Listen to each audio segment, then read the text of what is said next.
aparecer em vídeo, então...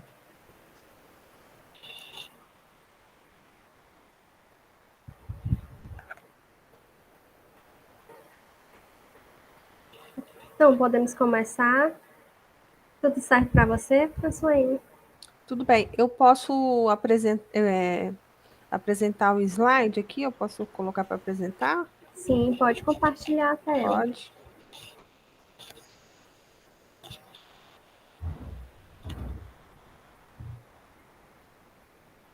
Vamos ver como é que vai aqui.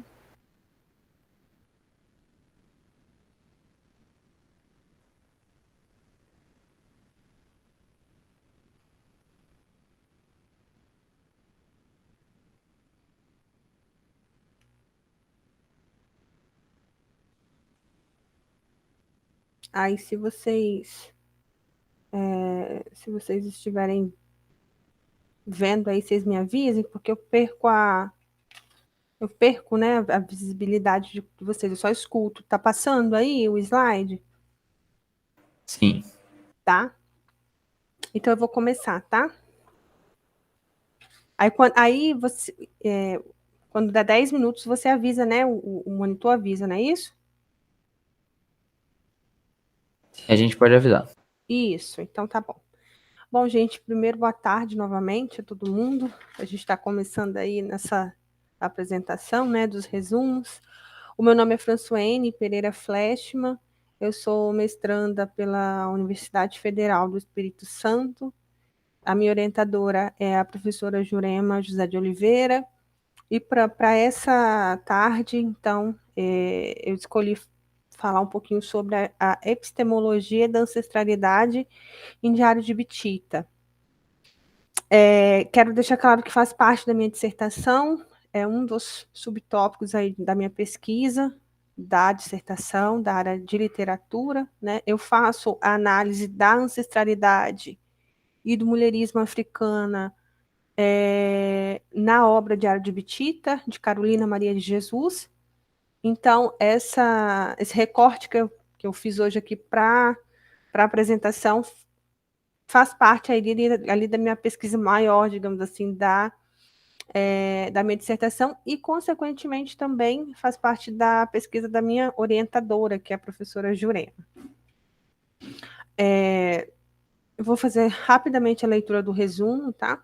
A pesquisa propõe uma análise crítico-literária da obra Diário de Bitita, de 1986, de Carolina Maria de Jesus, com base na epistemologia da ancestralidade, evidenciando a literatura negro-brasileira. Carolina Maria de Jesus, escritora negra, mulher e mãe, através de suas memórias, registrou a sua própria ancestralidade, mas também a de seus pares, nas páginas de uma obra póstuma.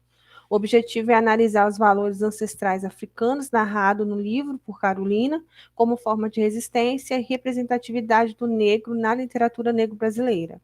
A metodologia utilizada foi a pesquisa bibliográfica, tendo como suporte teórico escritores que se debruçaram sobre o tema, como Nascimento, Lopes, Cuti, Opucô, Oliveira e Amatebá. Como possíveis resultados, constatou-se que os valores civilizatórios africanos pré-coloniais trazidos pelos negros escravizados se mantiveram fundamentados mesmo após o plano de genocídio do negro em diáspora, e que tais valores ancestrais foram registrados por Jesus em Diário de Bitita. Bom, e aí, nessa apresentação, eu gostaria de abordar várias questões da ancestralidade no Diário de Bitita. É muito vasta, né? Dá para a gente retratar diversos aspectos, diversos valores civilizatórios africanos que permeiam e que caminham junto com a ancestralidade. Mas como a gente tem um tempo muito reduzido, então eu fiz ali alguns recortes, tá? Basicamente, eu vou falar o conceito de ancestralidade a partir de um teórico, de um filósofo, que é o Eduardo de Oliveira. Depois eu vou levantar alguns pontos dentro da obra em si, né? Alguns pontos literários dentro do Diário de Bitita. Quais serão esses pontos? A ligação de Carolina com o seu avô materno, que era um ancestral da região onde ele morava, A origem em si de Carolina, que ela era os seus familiares, os seus ancestrais, né, os seus antecessores tiveram a origem bantu, sua relação com o meio ambiente, que é diferente da relação ocidental, e isso também permeia a ancestralidade, a própria origem do seu nome, né, essa questão do nome de Carolina, e também o registro das suas memórias e a tradição oral, de uma maneira simplória. Eu vou tentar trazer isso aqui nesse tempo que me foi concedido. Desde a escravidão e mesmo após, né, com a abolição, o povo negro tem sido objeto de um arquitetado projeto de genocídio, termo cunhado por Abdias Nascimento em sua obra o Genocídio do Povo do Negro Brasileiro, publicado originalmente em 1978, que traz como tese a defesa de que, desde a vinda dos negros do continente africano, os colonizadores europeus, ricos e católicos, iniciaram um processo planejado de aniquilação do negro em suas mais variadas esferas. Com isso, os costumes, as religiões e a ancestralidade do negro em diáspora foram e são tratados ao longo dos séculos como elementos folclóricos. Isso acontece de maneira intencional pelo plano de dominação, uma vez que, retirando o valor social, político e cultural dos negros e subjugando ao místico e folclórico, as pesquisas científicas relacionadas a este campo de estudo não avançam, ou, quando avançam, são vistas de maneira inferiorizadas pelos pares. Bom, aqui eu quero destacar essa questão da epistemologia, né? A minha dissertação e também para o resumo de hoje, né, para a apresentação oral de hoje, a ideia é realmente entender que ao longo dos séculos, fazendo parte desse plano maior, né, esse plano intencional e planejado de diminuição, mas de diminuir o negro, toda a sua cultura, toda a sua ancestralidade, os seus costumes, enfim, tudo que o negro trouxe com ele durante o processo da escravidão, a gente percebe que, ao longo dos anos, ele foi se transformando em todos esses valores em algo ou folclórico ou místico.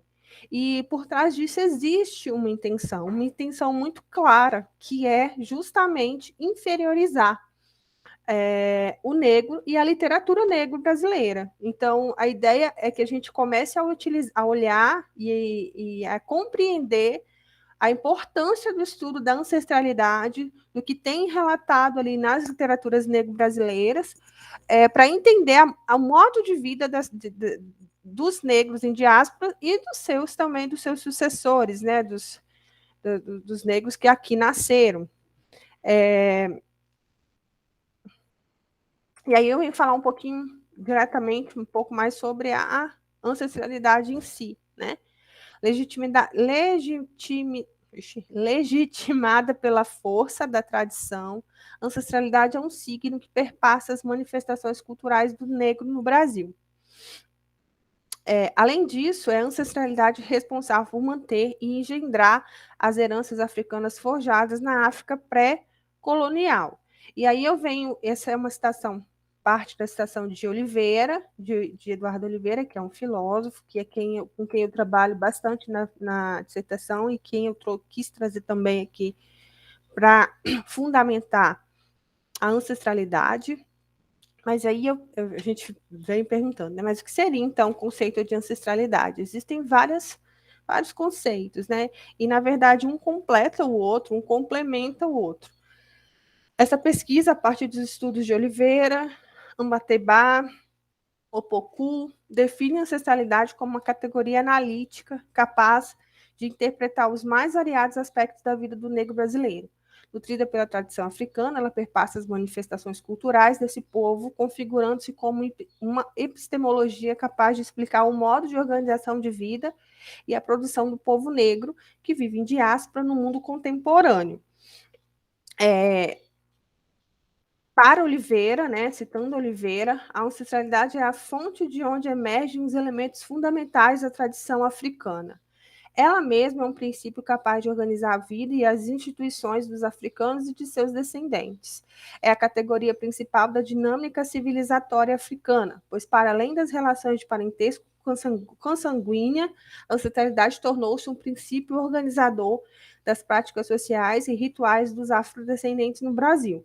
É a partir dela que se entende a lógica capaz de organizar os elementos estruturantes dessa cultura, pois tanto a força vital, o universo, a palavra, o tempo, a pessoa, os processos de socialização, os ritos funerários, a família, a produção e o poder são estruturados a partir da ancestralidade.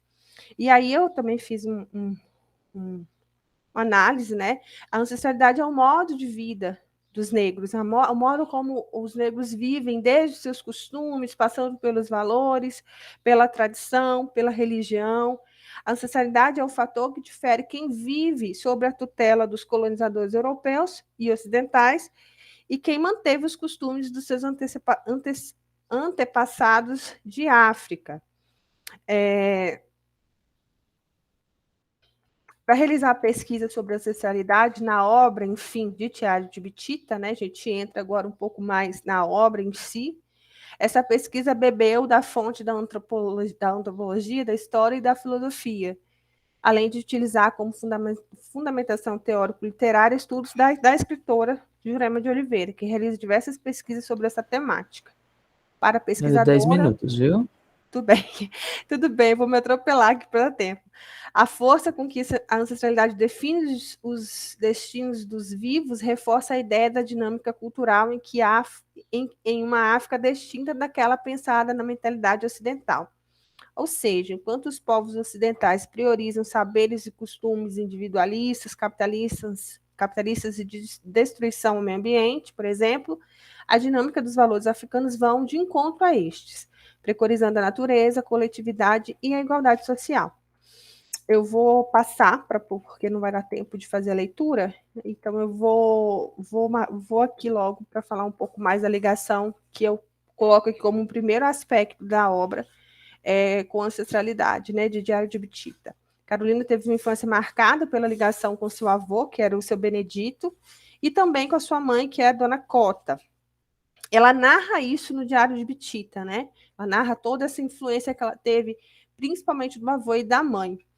E no livro também, na obra literária, ela diz que o seu avô era solto da condição de escravo. E aí, quando a gente vai fazer uma análise da biografia, a partir do Tom Farias, a gente percebe que a região onde Carolina morava, é importante a gente entender isso, esse contexto histórico, onde ela nasceu e onde ela viveu, que foi Sacramento, né, em Minas Gerais.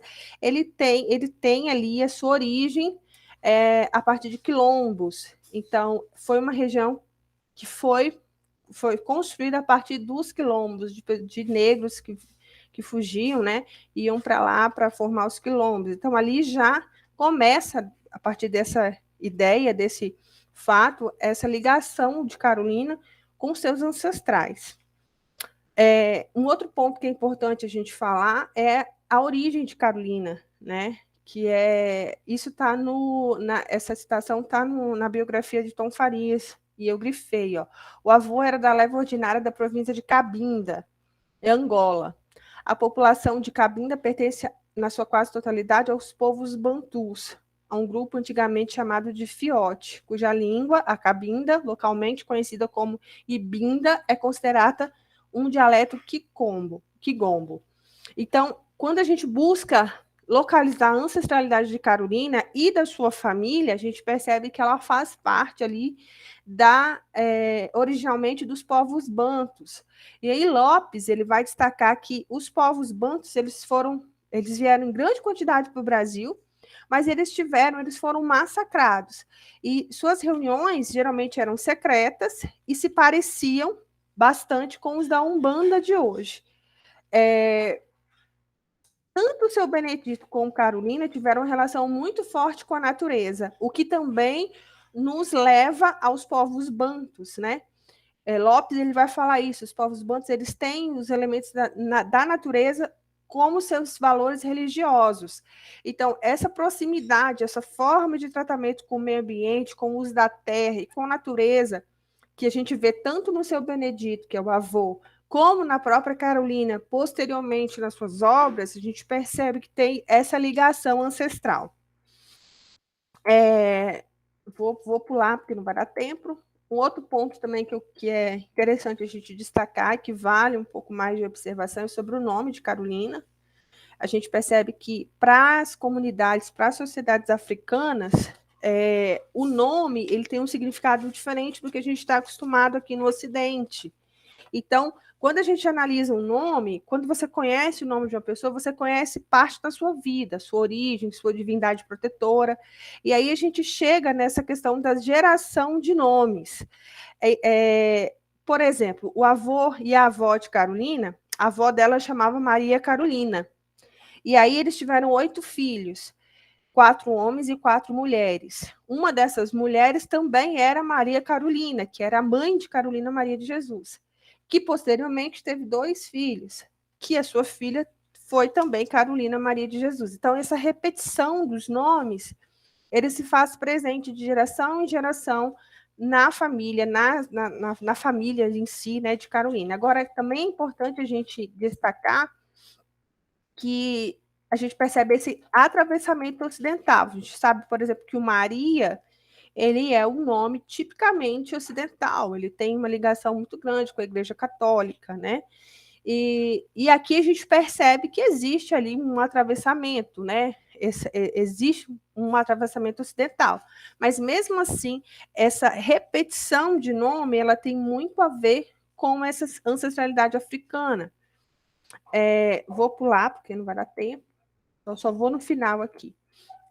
Aqui no final eu quero destacar a questão da memória e da tradição oral.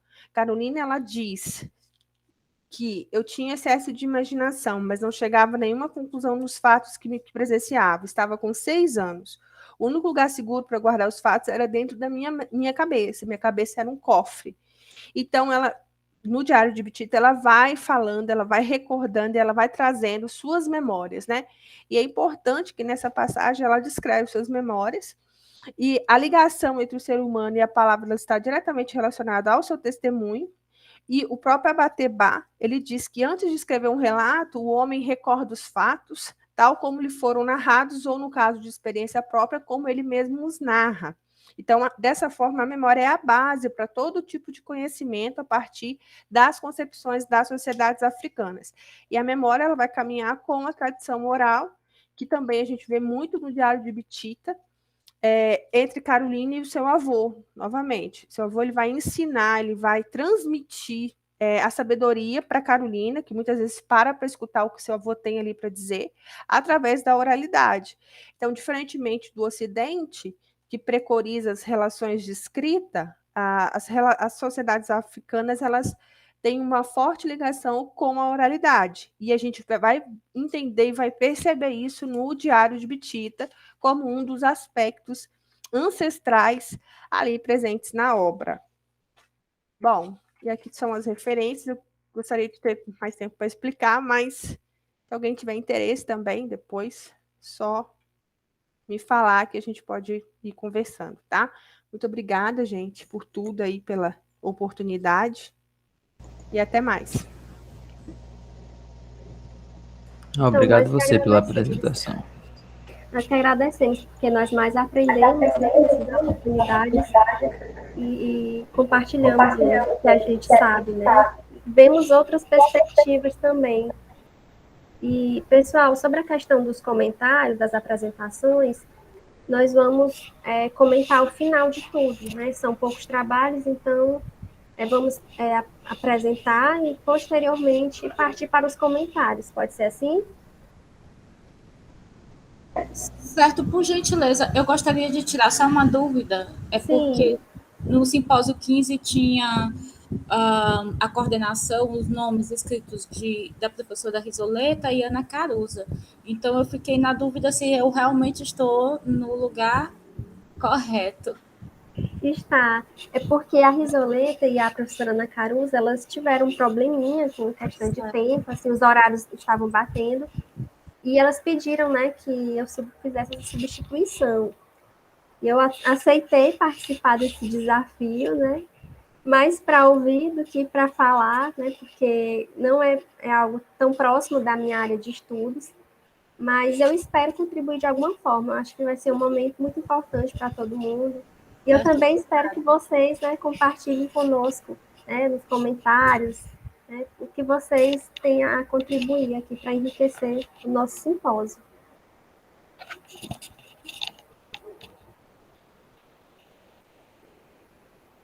Entendido, ela? Sim, muito obrigada. E fico grata por você ter conduzido, ter aceitado conduzir o processo, porque imagino como a professora Rosoleta deve estar ocupada, né? Sim. Então é uma satisfação de qualquer forma, viu? Tudo bem, é um prazer. A todos. Então, vamos dar sequência aqui com o Sandro Adriano. Ele seria o primeiro, mas por conta de um probleminha aqui do tempo, né? Ele teve a dificuldade de ter acesso à sala. A Fran acabou apresentando primeiro. Aí agora nós vamos retomar a ordem que estava antes, a ordem da programação. Só um momentinho, Sandro. Perdão. É para dar um aviso para quem entrou, que é importante que todo mundo assine a frequência, até mesmo os que apresentam, porque o certificado ele é tirado pela frequência, então vocês têm que assinar a frequência, né, para não haver maiores problemas ao final do evento, tá bom? Era só isso.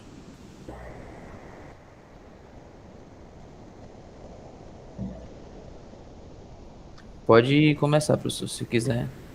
Boa tarde a todas e a todos. Primeiramente, obrigado, professora Camila e Alice, pela compreensão. É que eu estou também num evento, no mesmo evento, na sala 15, né, no outro simpósio. A gente quer aproveitar e, né, tentar conciliar, mas a dificuldade foi realmente de acesso, né, estávamos preocupados com o link.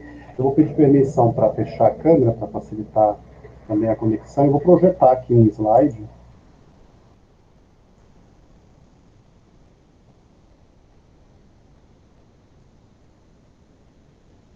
Projeta-se. Sim. Muito obrigado. Peço também que me avisem, por gentileza, pelo microfone, porque eu não vou acompanhar aqui a tela, né? Quando faltarem, geralmente, os 5 minutinhos, né? Conforme a organização de vocês, por gentileza. Bom, aos 10 minutos, viu, professor? Como? Aos 10 minutos eu vou abrir o microfone e falar, ok? Maravilha, muito obrigado. Hoje eu trato dessa potente poetisa ou poeta negra, né? Cristiane Sobral, também escritora, também romancista, contista, né? Nesta obra de 2017, Terra Negra, com esta perspectiva de lançar sobre essa obra um percurso, na verdade, né? Tentar sondar de que maneira, né, de que perspectivas temáticas e também estéticas que Cristiane Sobral envereda-se, né, pelos caminhos aí da sua grelha temática, do seu imaginário, aquilo que pode ser tomado, então, como percursos de uma poesia feminina interventiva. A poesia, ela é intervenção, né? Parte, então, dessa obra. A poesia, ela guarda em si uma essência, diz Otávio Paz, diz Alfredo Bose, não é? Uma essência de resistência. A poesia é resistência, já a partir da relação com o próprio significante, né? O próprio signo linguístico, ele adquire, né, na perspectiva do Corren, né, uma poeticidade, graus de poeticidade da linguagem. Se no campo da linguagem, portanto, na dimensão sígnica, o texto poético ele subverte o idioma, ele subverte a linguagem, desautomatiza a linguagem. Quando nós analisamos escritores e escritoras, poetas e poetisas, ou poetas e poetas, que têm na sua verve estética, na sua verve poética, inoculada, né, e enucleada, toda uma atmosfera, mas também uma presentificação de um imaginário que corresponde à sua subjetividade, à sua identidade, e, pensando especificamente nos escritores e escritoras negros e negras sobre os quais temos lançado esse olhar, nós percebemos que essa composição subversiva, que essa potência de resistência, ela se potencializa, né? Ela é ainda mais contundente porque este imaginário implica toda uma ideia, uma concepção de ancestralidade, né? E nesse terceiro livro, um livro mais amadurecido, penso eu, não é, de Cristiane, ela já havia produzido em 2011, publicado Não Vou Mais Lavar os Pratos, que é um soco na boca do estômago, né?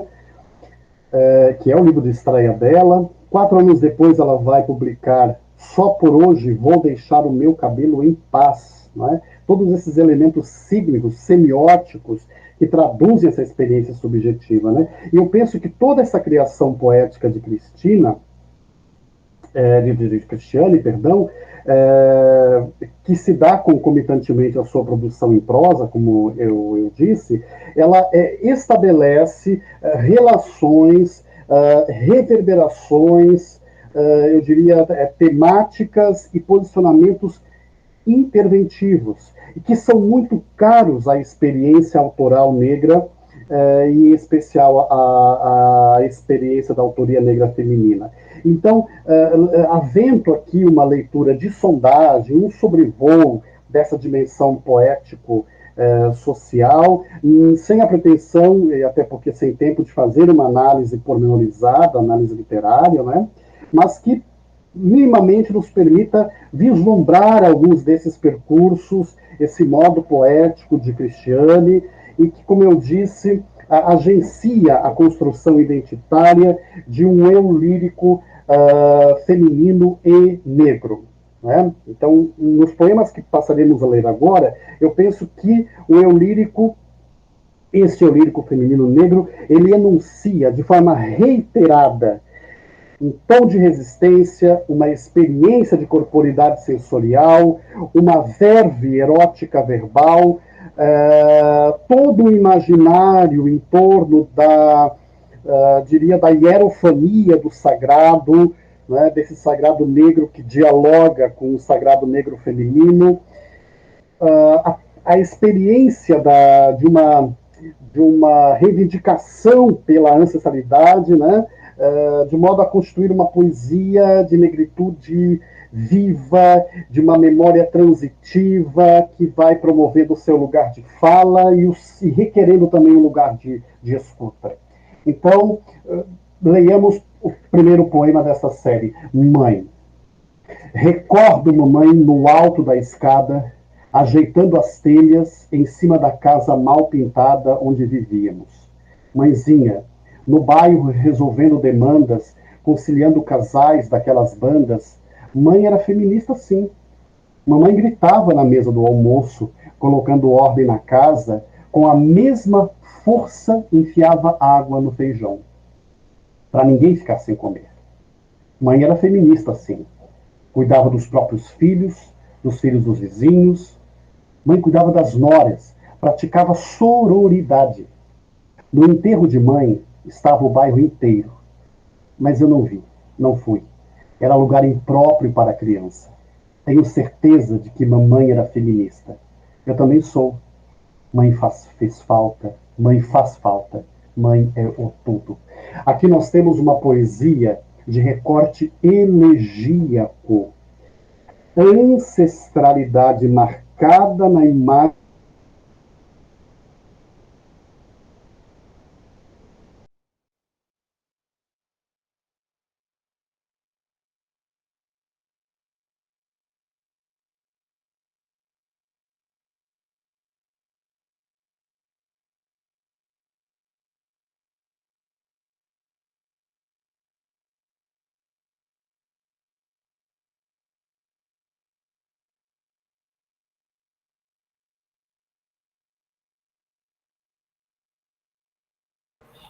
Gente, boa tarde. O problema foi com a conexão do Sandro, porque o som caiu aqui para mim. Sim, eu ia perguntar. Sim, a gente acredita que foi com a internet dele, né? Ele até comentou antes mesmo de começar a apresentar que estava com alguns probleminhas de conexão. Nesse caso, a gente aguarda pelo menos uns 2 minutinhos a volta dele. Caso ele volte, acabou de cair de vez mesmo da chamada. Então, a gente aguarda uns 2 minutinhos para a continuidade do trabalho dele. Caso ele não volte, a gente segue com a sequência se tiver alguma outra pessoa que irá apresentar, né? Então, vamos só ter calma rapidinho. E aí, ao vamos final, no né? campo dele. Ao final, se ele já tiver voltado, a gente dá o espaço para ele apresentar. Então vamos esperar. São 2h37, a gente espera até umas 2h40.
Bom, gente, já são 2h40. Como, infelizmente, ele não retornou ainda, a gente abre o espaço para que o próximo possa apresentar. E, ao final, como eu disse, ele vai ter a chance de apresentar o trabalho. Sigamos. Eu acredito que a próxima ainda não está aqui na sala. A próxima é a Fernanda Kelly. Fernanda Kelly Ribeiro da Silva.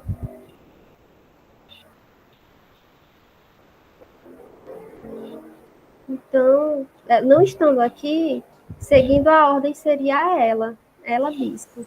Ok. Então, eu posso apresentar, né? Fico na torcida para que os colegas retornem e possam também compartilhar suas pesquisas conosco. Eu recebo o aviso, né? Com 10 minutos. Acende a luz para mim, Lúcia, por favor. Por gentileza. Bom, o meu trabalho é sobre esse romance aqui, Um Defeito de Cor, né? Eu não vou compartilhar slides e qualquer dúvida a gente pode discutir ao final do simpósio. Eu parto da hipótese de que eu posso ler esse romance como uma digênese, né? Ou seja, como uma mitopoética. E esse termo de Gênese ele foi cunhado por Eduardo Glissant no Poétique du Monde, que é um ensaio que não tem tradução ainda para a língua portuguesa, e na qual ele propõe que as sociedades, as culturas compósitas, né, das Américas, elas têm uma origem que se funde à obscuridade do ventre do navio negreiro e da plantation, né? Da plantation, que eu estou traduzindo por plantagem. E isso significa que aquela ideia de origem, né, das nossas sociedades, e quando ele destaca sociedades compostas, significa sociedades formadas constituídas por vários povos distintos, isso significa que a gente não pode pensar em uma origem única, né, e que nesse processo a gente também tem que sondar. O Sandro retornou. A gente continua com o dele ou eu continuo com o meu? Perdão, gente, deu uma queda de energia aqui. Eu queria saber se deu para apresentar, porque eu li até o último poema, talvez sozinho aqui, esquizofrênico. Não sei, deu certo? Esquizofrênico. Você apresentou, eu acho que você terminou de ler o primeiro poema e estava começando o segundo. A gente... dele, porque o dele pode cair de novo. Eu acho que minha internet está mais estável. Aí ele termina o dele e depois eu recomeço, né? Caso você... Fiquem à vontade, por favor. Eu não quero atrapalhar a ordem, não. Posso... Não, eu acho que é melhor, Sandro, porque se tu corre o risco de cair novamente e não ter, a chance de concluir. Então, vamos retornar aqui à apresentação do Sandro. Okay. Retorne do primeiro poema, e aí a gente... Isso, aí para deixar claro aqui para o Sandro, que já estavam com 6 minutos, então pode ter em mente que ainda tem esse restante de tempo, tá? Para ficar bem à vontade para apresentar o seu trabalho. Ok, obrigado. Então,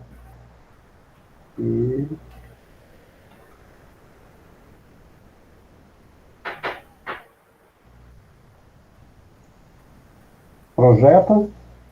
Sim.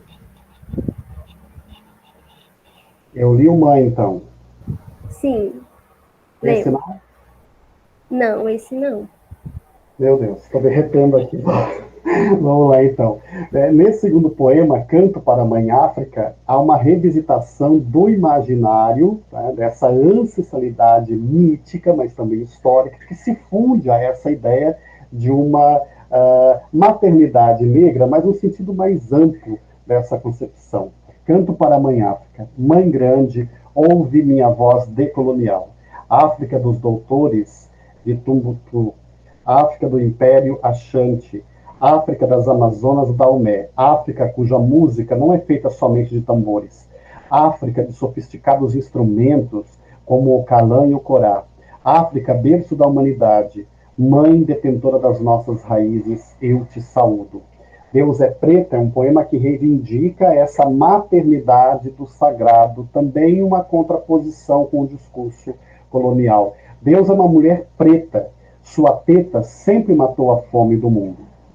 Eu, Maria, reverbera também a ideia do sagrado a partir do imaginário afro-brasileiro. Na segunda-feira eu gosto de girar minha saia de 7 babados, beber champanhe, sorrir bem alto. A segunda não existe sem o salto alto, o batom vermelho escarlate, sem a vontade de estar na rua, sem o desejo urgente. Eu amo as segundas, quando eu sou maior e mais bonita, piso mais forte e encaro qualquer desfeita.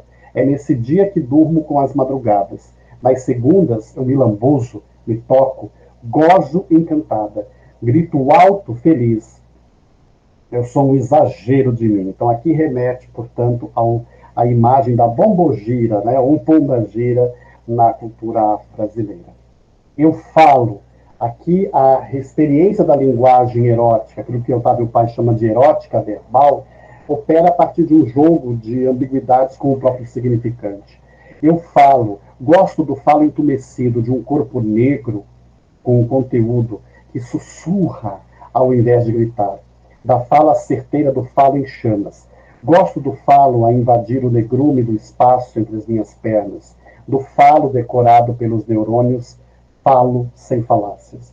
O falo fica bem na boca, é fonte suprema e sagrada refeição.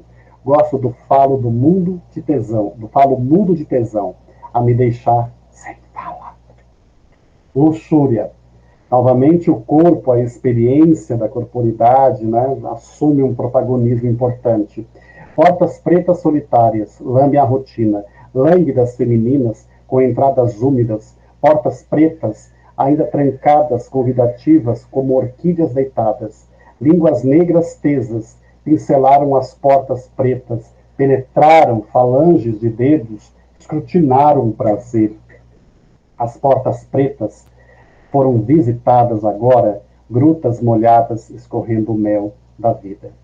Negro céu da tua boca, o amor, e esse amor erótico comparece como outro tema importante. Gosto de flertar o incerto, do tesão que se insinua pálpebras adentro. Tenho minhas urgências úmidas, preciso salvar minha língua, de morrer a míngua. Para um bom beijador, uma piscada basta. Papo reto é uma experiência que eu leio como uma espécie de flerte que Cristiane faz com a estética do Islã. Papo reto. Sou preta guerreira, defendo um escurecimento necessário com a minha carapina. Vou matando erva daninha, papo reto. Meu cabelo toca o teto. O poder é preto, sou rainha. Dandara.com. Nossos filhos estão na escola. Muito além de jogar bola, tomam conta do pedaço porque é nosso o poder para vencer. Atenção, secretárias do lar. Vamos parar. Estou gargalhando aqui. O Brasil vai se enrolar. Não sai da senzala. Não sair da senzala apenas para limpar sua sala. Nossa hora vai chegar. Muito obrigado e desculpe pelos obstáculos. É isso, acontece.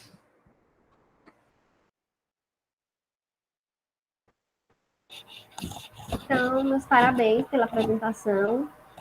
Agora vamos dar prosseguimento aqui com a professora Ela.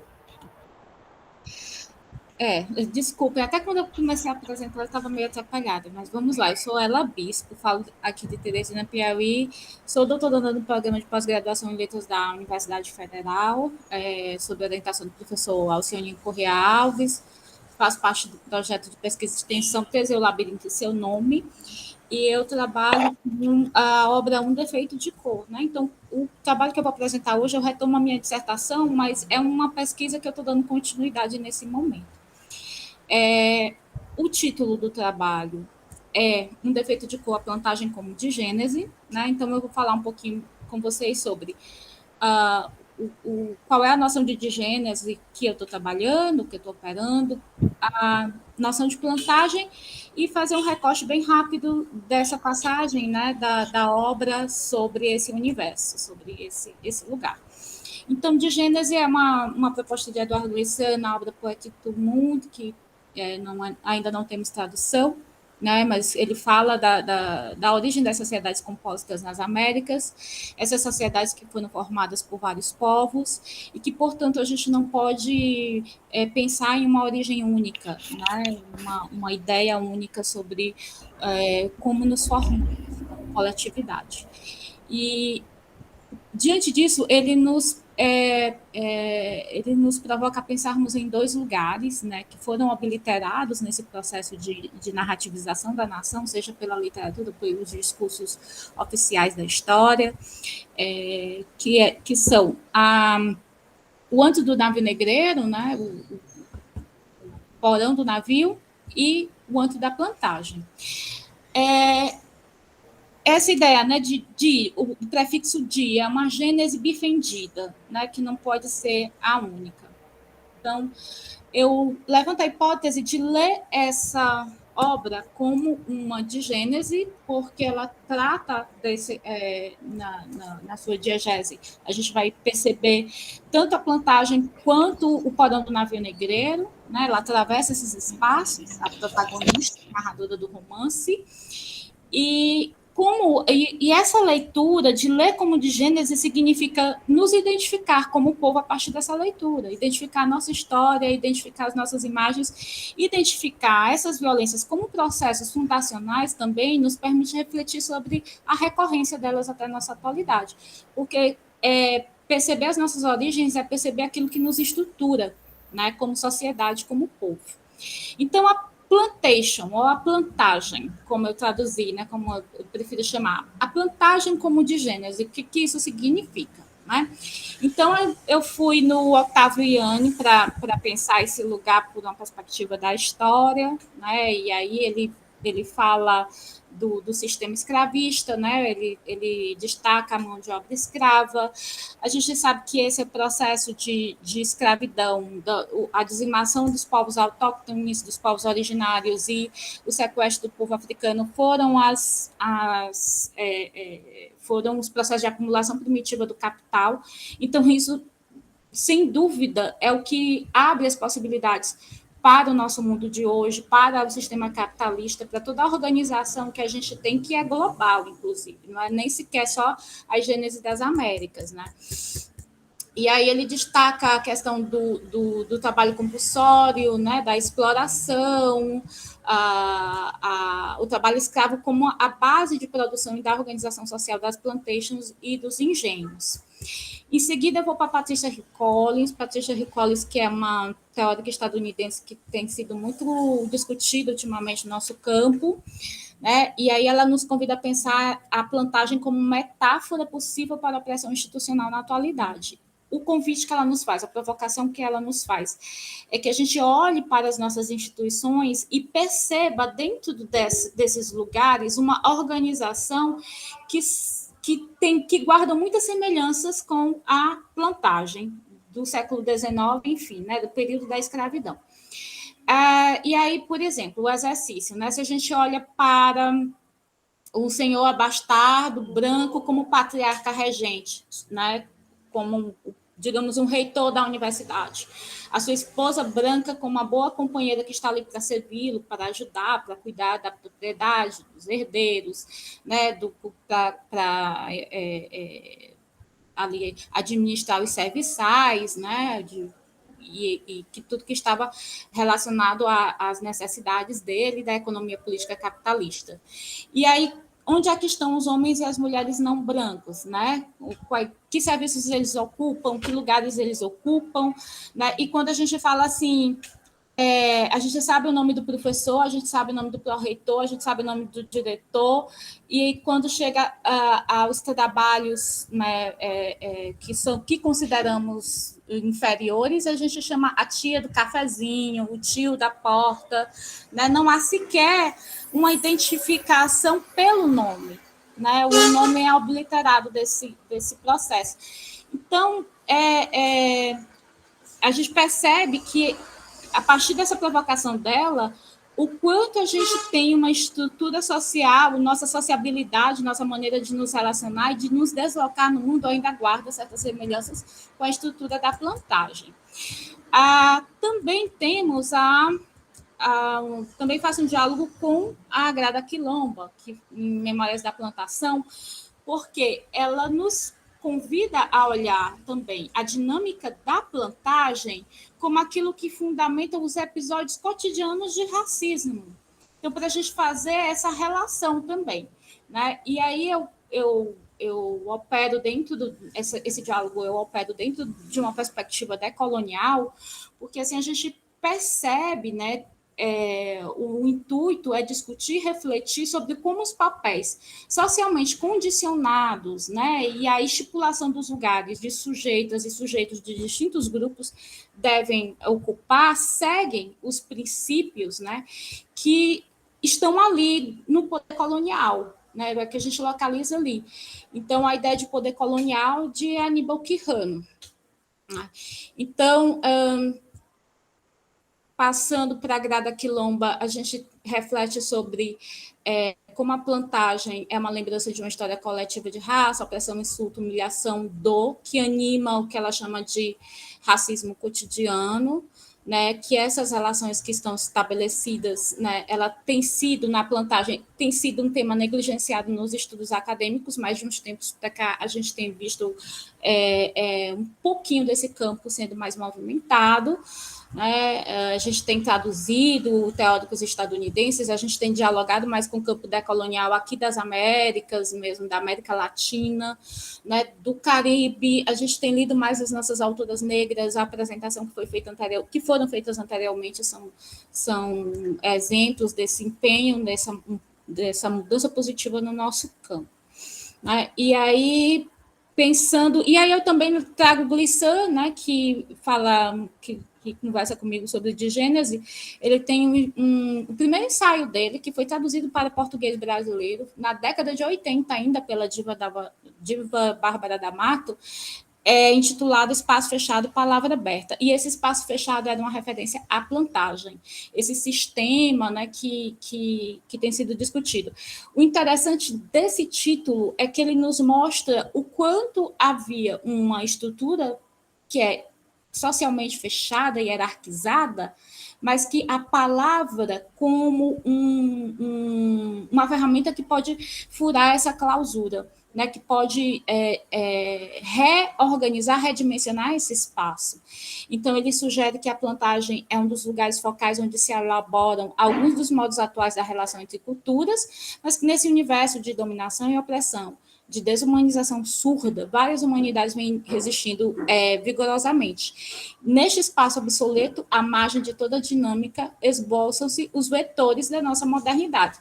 Também tem o ensaio do Achille Mbembe na Necropolítica, em que ele nos fala, ele destaca que toda discussão acerca da violência, né, que a gente for realizar na atualidade, deve partir desse universo, do universo da plantagem, deve partir do sistema escravagista.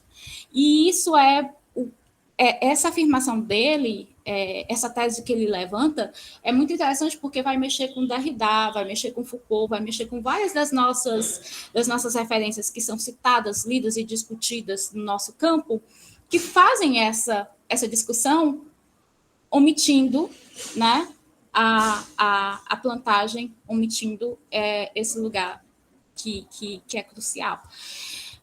Enfim, então, a partir dessa discussão, eu faço análise de um defeito de cor com recorte nesse lugar, né, nos prolongamentos da plantagem, e aí a gente pensa esse lugar como um lugar que impôs uma certa historicidade à nossa identidade, e que é necessário a gente tentar perceber, né, tentar reconstituir por via do literário essas dinâmicas no âmbito da plantagem como uma maneira de buscarmos a nossa identidade, de buscarmos um tempo que foi fragmentado, né, um tempo que foi triturado. Não é aquele tempo linear, né, que a cultura ocidental nos coloca. Então, é interessante também perceber as marronagens históricas, os processos de resistência, não apenas a violência que opera, mas como esses sujeitos que estavam sofrendo a violência não eram sujeitos passivos, né? E aí é nesse sentido que eu também chamo um defeito de cor de uma contrapoética. Então, nesse cenário... Deram 10 minutos, viu, ela? Ótimo, obrigada. Então, nesse cenário... A Luísa, né, a protagonista, ela vai ser a mucama da Sinhazinha Maria Clara, filha do senhor José Carlos, e ela criança, ela chega lá criança para ser escravizada e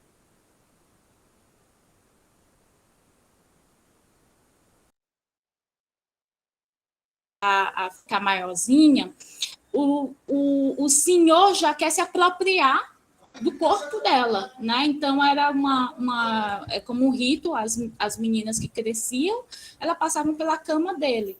Ela estava com um casamento marcado, né? Ela tinha um rapaz que ela se interessou, ela estava com um casamento marcado, mas o senhor José Carlos, ele antes desse casamento, ele já queria estuprar a menina. E aí, o que acontece é que, como o companheiro dela percebeu, eles tentaram fugir. A fuga não deu certo, né? Foram presos, né? E por vingança, né? O que ele faz? Ele não só estupra a Luísa, como ele também estupra o rapaz, o Lourenço, e capa o Lourenço, para mostrar que ele, aquele sujeito que também era escravizado, jovem, tal, ele não poderia querer ser mais homem, porque para ele é a maneira de exercer a masculinidade dele, tomando compulsivamente contra a vontade o corpo da mulher negra racializada. Então, ele não poderia querer ser mais homem que ele, que era o Senhor. Era uma forma dele legitimar a masculinidade dele. Então, esse processo de legitimação da masculinidade, de uma masculinidade branca, né, de classe superior, nos fala muito sobre... E essa violência nos fala muito sobre a impunidade nos casos de violência contra o corpo da mulher, de feminicídio, né, da mulher como propriedade, sobretudo da mulher racializada. A gente percebe essas ressonâncias, né? Após esse episódio de violência, o que aconteceu foi que ele foi picado por o senhor José Carlos, foi picado por uma cobra justamente no seu órgão sexual. A partir dali apodreceu e ele acabou morrendo, né?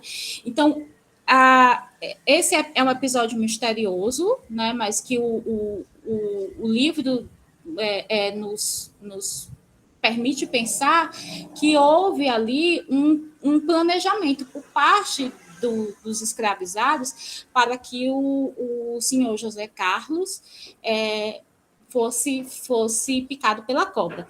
Então, Luísa estava em meio a um período de descoberta dos seus corpos, dos seus desejos, entretanto, o senhor José Carlos queria tomar posse, né? Os senhores brancos exigiam que as mulheres escravizadas aceitassem sem resistência a exploração, não só da mão de obra, mas a exploração sexual, enquanto confirmação do seu poder e privilégio.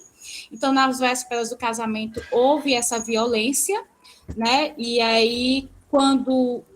E para pensar um pouco sobre esse processo de violação, que foi da Queinde, seguida da violação do Lourenço, né, eu vou ao ensaio, eu recorro ao ensaio Enegrecer o Feminismo, a situação da mulher negra na América Latina, a partir de uma perspectiva de gênero da Sueli Carneiro, que, dialogando com Ângela Gillian, ela nos diz o seguinte, que a violência sexual colonial é um cimento que procura fixar as nossas construções identitárias, abrindo aspas. No Brasil e na América Latina, a violação colonial perpetrada pelos senhores brancos contra as mulheres negras e indígenas e a miscigenação daí resultante está na origem de todas as construções de nossa identidade nacional, estruturando o decantado mito da democracia racial latino-americana, que no Brasil chegou até as últimas consequências, né, com aquele ensaio, com aquela obra Casa Grande Senzala, é bem exemplar.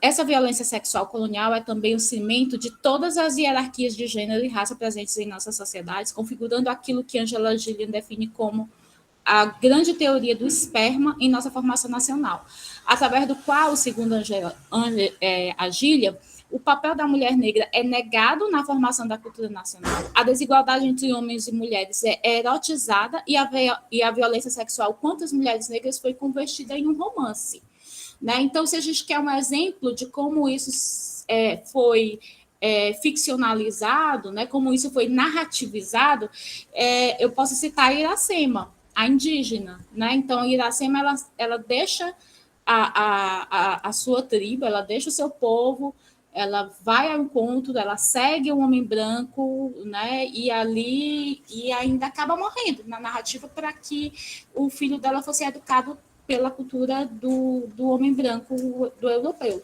Então, a gente romantizou esse processo, essa violência contra os corpos das mulheres negras, contra os corpos das mulheres indígenas, para erguer a nossa identidade. E a partir do momento que a gente faz isso, a gente deixa de refletir sobre essas violências e elas ressoam na nossa atualidade. Então, daí a importância da gente retomar essas obras, de ler essas obras e pensar com a leitura, as discussões dessas obras como uma estratégia uma estratégia muito perversa de conferir naturalidade à prática de violação, né, por parte do senhor branco, mas que também é uma cultura que nos lega números exorbitantes de feminicídio e de violência sexual contra as mulheres. Então, eu acho que já deu tempo, né? Eu acho que até ultrapassei um pouquinho, foi o que eu consegui compartilhar com vocês acerca dessa pesquisa, e qualquer coisa a gente pode conversar no final. É isso. Muito bem, ultrapassou um pouquinho o tempo, mas não tem problema, né? Foram palavras bem interessantes e importantes, né, de serem ouvidas. Eu acredito que todo mundo ficou aqui vidrado nessa apresentação. Parabéns. Então, a próxima é a Fernanda apareceu, a Fernanda Kelly. Oi, sim. Apareceu. Eu estava com problema de conexão de internet, mas eu consegui agora. Pois então, agora nós retomamos a ordem, né? Porque nós acabamos passando algumas pessoas, né? Por conta da ausência de outras. Aí agora nós vamos retornar à ordem. E, por fim, a Meire, né? A Meire que está aqui desde o início da apresentação. Certo. Boa tarde a todos. Peço desculpa pelo atraso, acabei ficando com problema de conexão, mas estou tentando aqui. Vai dar certo. Então, vou fazer o compartilhamento do meu trabalho.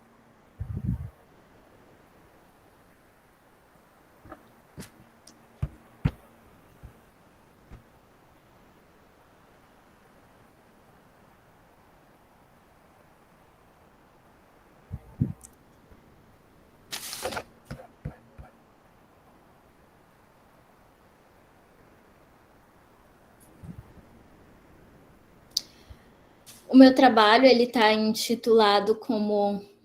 vocês me ouvem bem? Alguém pode me confirmar se o meu áudio está bom? Aqui está ótimo, Fernanda. Certo, então. Obrigada. O meu trabalho ele está intitulado, essa pesquisa, né, como Lincha, a violência contra a mulher negra no conto Maria. Meu nome é Fernanda Kelly Ribeiro da Silva e eu sou da Universidade Federal de Roraima. Eu sou mestranda do programa de pós-graduação aqui da UFRR.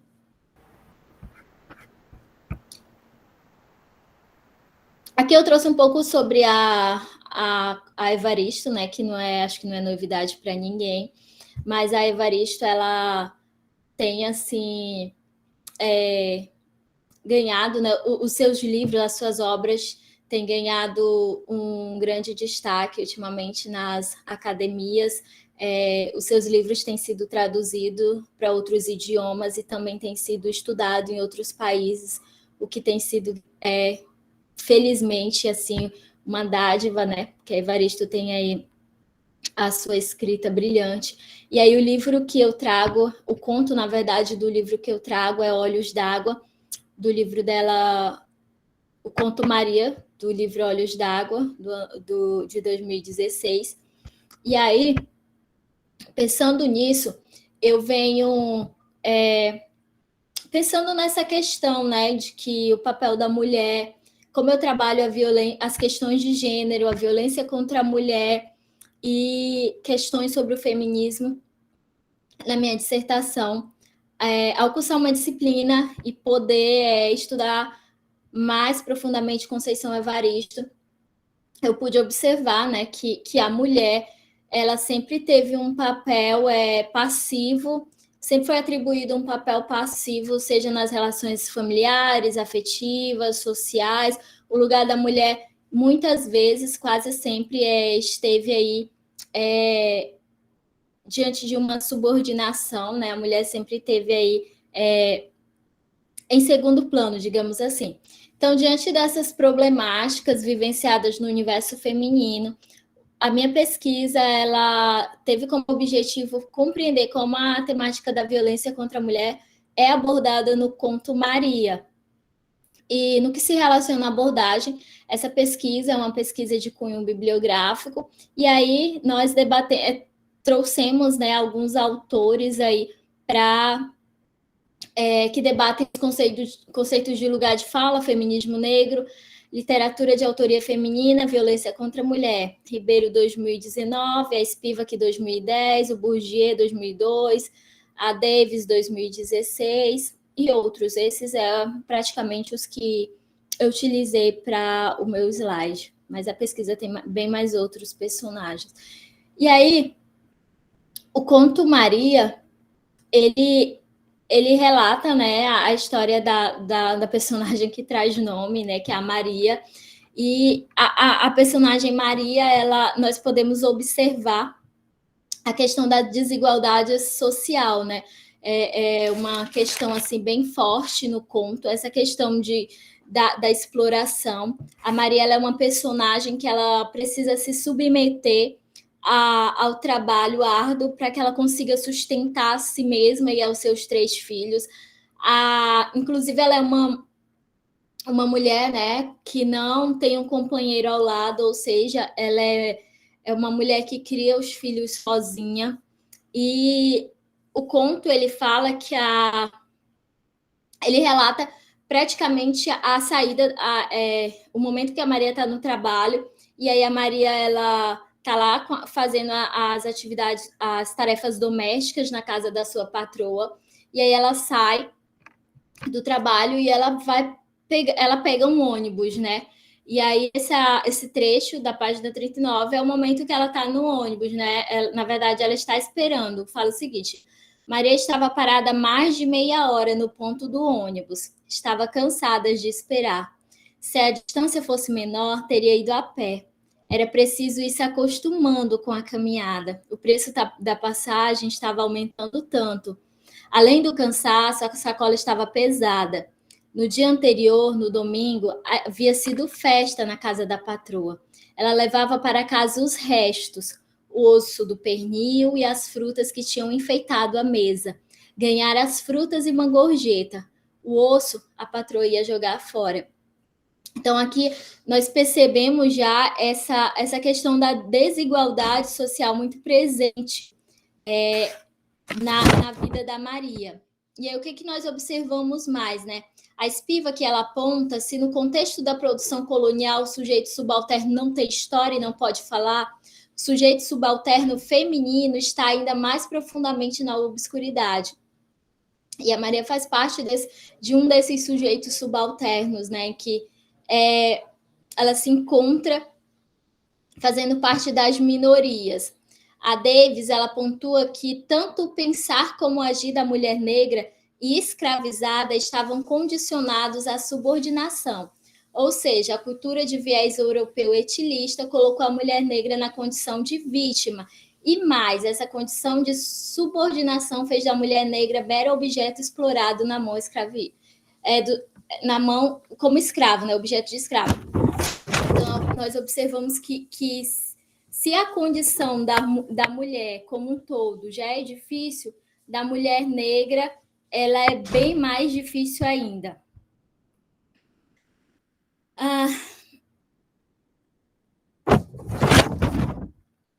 Acerca disso, a Evaristo continua o conto e ela fala assim: as frutas estavam ótimas e havia melão. As crianças nunca tinham comido melão. Será que os meninos iriam gostar de melão? A palma de uma de suas mãos doía. Tinha sofrido um corte bem no meio, enquanto cortava o pernil para a patroa. Que coisa! Faca laser corta até a vida. E aí eu fiz um grifo nessa parte do faca laser corta até a vida, porque é muito interessante que ela se repete lá no final do conto. E aí, aqui no início do conto, nós temos a faca, né? Nesse primeiro momento, no sentido denotativo, né? É uma faca mesmo, ela está cortando e ela corta a mão da Maria. Só que lá quase no finalzinho do conto, quando a Maria ela tá sofrendo violência física, ela usa de novo a faca, essa metáfora, né? Ela usa já esse dizer dela, faca laser corta até a vida, só que no sentido metafórico, porque lá no final do conto não tem o objeto da faca, né? Mas tem aí as mãos das pessoas, dos agressores, que é transformada em faca laser. Ou seja, por mais que não exista essa faca de verdade, uma seja de verdade, a outra não, as mãos dos sujeitos que violentam a Maria transformam-se em faca e cortam a sua vida. Sobre a questão do trabalho, né, da Maria, que nós percebemos que posto aí no conto em evidência, nós trouxemos aqui uma citação que fala que até muito recentemente o trabalho das mulheres teve em relação ao dos homens um caráter complementar na sustentação da família. Ou seja, a mulher, a remuneração da mulher era inferior ao do homem, os trabalhos não eram iguais, o mercado de trabalho não favorecia tanto as mulheres, ou seja, a participação de mulheres na contribuição da renda é inferior à dos homens, mais uma marca da desigualdade de gênero, né? E para esse sujeito feminino, como é o caso da Maria, que é um sujeito feminino negro, a pobreza ela surge então de uma forma bem mais intensa. Então nós percebemos aí já no conto que as violências elas se apresentam de diversas formas e facetas, né? Por exemplo, a desigualdade social, nós temos aí essa violência, né, que é considerada uma violência metafórica, podemos assim dizer, da pobreza.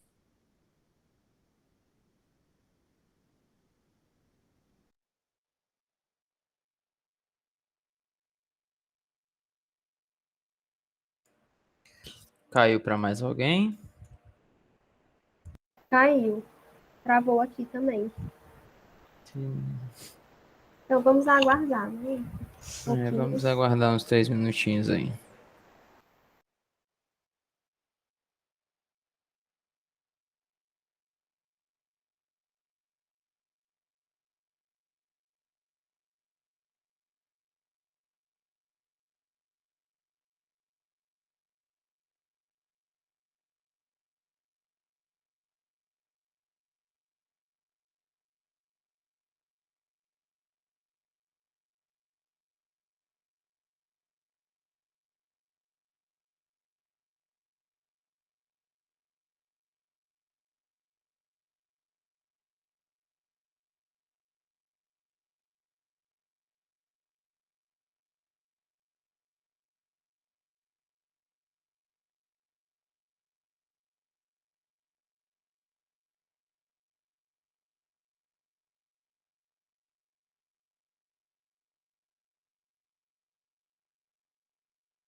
Bom, gente, esperamos aí 3 minutinhos. Ela não entrou ainda. Se ainda tiver alguém que vá apresentar e que queira apresentar antes dela voltar, sinta-se à vontade.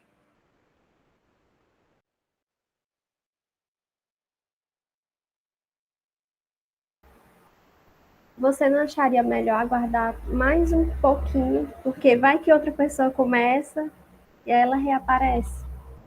Pode ser também, né? Vamos aguardar só mais uns Vai ficar a minutinhos. opção de todos.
Então, eu acho que vamos dar prosseguimento, né? Melhor dar prosseguimento. Ela não voltou ainda. E a gente pode fazer assim. A Meire faz a apresentação dela agora, né? Que seria a última. Aí, quando ela reaparecer, ela aguarda, né? É assim, para não haver interrupção, né? Ela aguarda. Aí finaliza o simpósio com a apresentação dela. Bom, então, boa tarde, né, a todas, todos e todos. Agradeço pelo espaço, né, pela oportunidade de apresentar o meu trabalho neste evento. Eu vou compartilhar a tela. Caso não apareça, vocês me avisem, tá? Por favor.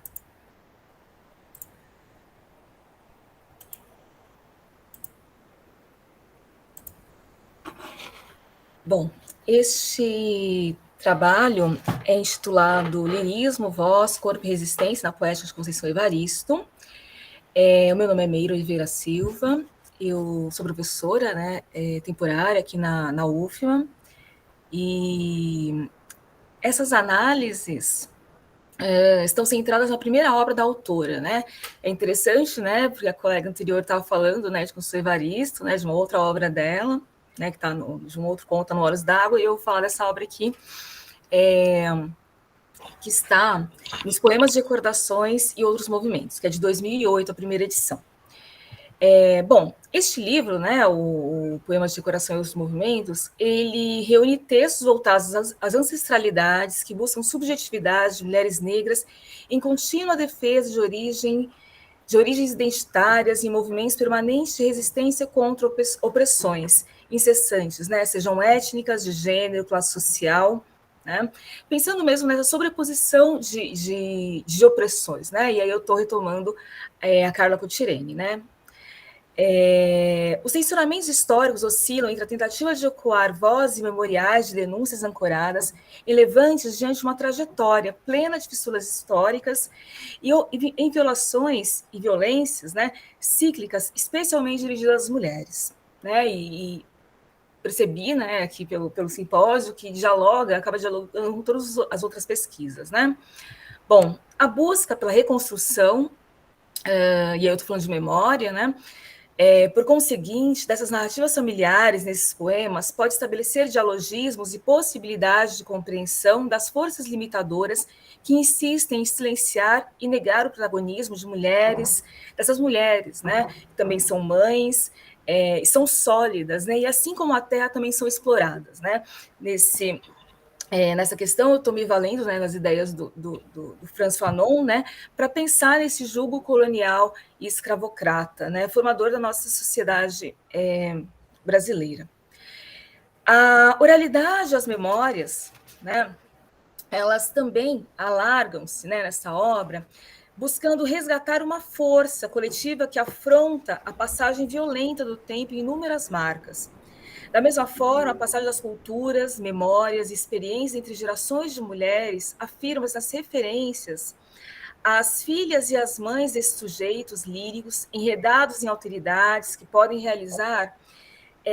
sinalizar perspectivas de mudanças a partir da união de mulheres oprimidas historicamente pelo patriarcalismo oriundo da colonização dos sucessivos movimentos exploratórios.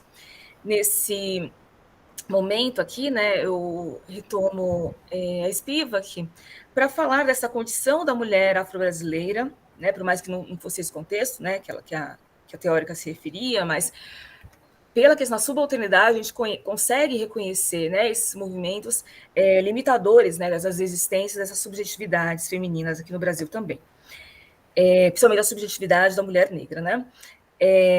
Então, essa condição de mulher, né, afro-brasileira da escritora Conceição Evaristo opera em defesa de suas dores, que fazem alusão a outros aspectos da formação da cultura brasileira, né? E aí eu estou pensando também na Lélia Gonzalez, né? Principalmente naquele artigo Racismo e Sexismo na Cultura Brasileira, de 1984, né? Em que a teórica persevera, né? Ou melhor, vai ao encalço, né, dessas várias opressões que relegam, né, as identidades femininas, sobretudo as mulheres, né, descendentes de povos originários ou africanos aqui escravizados, à condição de subalternidade, né? E aí é interessante pensar que a Lélia Gonzalez fala isso lá em 84, né? Então, há quantos anos a Lélia Gonzalez também já antecipa todos esses pensamentos, né, sobre essas opressões. Em relação à figura feminina, né, as figuras femininas. Portanto, pretende estabelecer uma análise literária que transite, né, entre epistemologias impactadas pelos reflexos históricos sociais engendrados por questões de gênero, raça e classe, que parecem formar uma das tríades principais para refletir acerca da identidade nacional brasileira, imersa com tradições oriundas da colonização e da escravização, como elementos formadores ainda não superados. Sendo assim, né, para este estudo, será privilegiado, então, o recorte entre o diálogo da poesia da Conceição Evaristo e outros autores, né, tanto a Clarice Lispector quanto a Carolina Maria de Jesus e até Carlos Drummond de Andrade, como vocês vão ver. A obra, né, como eu falei para vocês, é de 2008, no entanto, ela foi relançada posteriormente. Ela é composta por 21 poemas, a mais que a anterior, né, porque essa obra que eu analisei agora é pela editora Nandiala, e todos os blocos de poemas possuem introdução de textos em prosa de modo a comentar a temática, no entanto, oferecem, né, ao leitor espaço para refletir e preencher as lacunas deixadas pela própria tessitura lírica, que se vai enredando por temática e também por relações entre os diversos poemas que são divididos em 6 sessões a perfazer os blocos, né? A organização, né? A estrutura em blocos. Como epígrafes, os textos em prosa recuperam questões aludidas em diversos poemas, delineando um ciclo de significados que tomam forma e conduzem os passos dos leitores. Dessa maneira, entre os poemas da quinta seção, que estabelece interlocução com outras autorias, como já mencionadas, né? Desde Clarice Lispector, né, a Carolina Maria de Jesus, Adélia Prado e mesmo Drummond, outras intertextualidades, né, interdiscursividades podem ser averiguadas também. Né, o texto prólogo, né, e epígrafe deste bloco já anuncia alguns procedimentos adotados em sua escrita. Né, e aí eu vou ler um trechinho, um excerto, um trechinho desse excerto. Né? Quando a luz da lamparina era apagada, a escuridão do pequeno cômodo em que dormíamos com mamãe me doía. Ao apagar das luzes, minhas irmãs logo adormeciam, confortadas com as lembranças de nossas falantes e brincadeiras, em que muitas vezes a mãe era a protagonista. Indo para o último trechinho, né? Então eu inventava dizer-se complementar e assim me intrometer nas falas distantes delas. Todas as noites, esse era o meu jogo de escrever no escuro. É interessante, né? A apresentadora anterior, né? A apresentadora anterior, a Fernanda, ela estava falando de Olhos d'Água, né? Que já se abre também com um poema falando sobre a mãe. E aí a gente percebe não só essa figura materna, né, essas mulheres fortes, né, e perpetuadoras, né, de uma força e de uma resistência. Aparece muito na Conceição Evaristo, né, e aí em diversas obras, nos poemas e também na obra em prosa. Então, nesse excerto, as referências às memórias da infância, a figura materna, que permeia toda a obra, né, estão envoltas em nostalgia, mas, sobretudo, um mistério afeito às reminiscências que não se deixam vislumbrar com exatidão pelo tempo decorrido, a distorcer as lembranças emergentes. Daí a associação com a noite e os jogos de escrever no escuro. Uma escuridão polissêmica que abre possibilidades para se pensar no obscurantismo de histórias que foram apagadas, em vozes silenciadas, em um processo histórico repleto de atos. No entanto, o eu lírico persiste nesses jogos de lembrar e versar em meio às adversidades e na falta de perspectivas que foram obliteradas, né, pela opressão. Né? E, continuando, né, o poema que inicia o bloco é o de Mãe, que novamente é presentificada a imagem maternal que conduz o sujeito poético às raízes ancestrais, fincando-as também em um chão histórico que precisa ser pisado para ser reconquistado. E dos chãos das Minas Gerais, né, palcos das traições, inconfidências, as conjurações são ressignificadas em chave, né, contra-hegemônicas essas histórias. E eu estou falando de Minas Gerais, porque tanto a Carolina Maria de Jesus, né, já foi citada aqui, quanto Conceição Evaristo são de Minas Gerais. Né? Então vamos perceber também essa exploração até em todos os sentidos, né? Uma seção de explorações, né, da terra e dos seus filhos. Né? As narrativas adormecidas agora servem para acordar as injustiças históricas em resistência e reparação. Assim refazem-se caminhos de pedras e flores por meio do dom adquirido das palavras reverberadas no vocábulo mãe, como gênese criadora, em voz de levante e insurgência. Foi mãe que me fez sentir as flores amassadas debaixo das pedras, os corpos vazios rente às calçadas, e me ensinou, insisto, foi ela, a fazer da palavra artifício, arte e ofício do meu canto, da minha fala.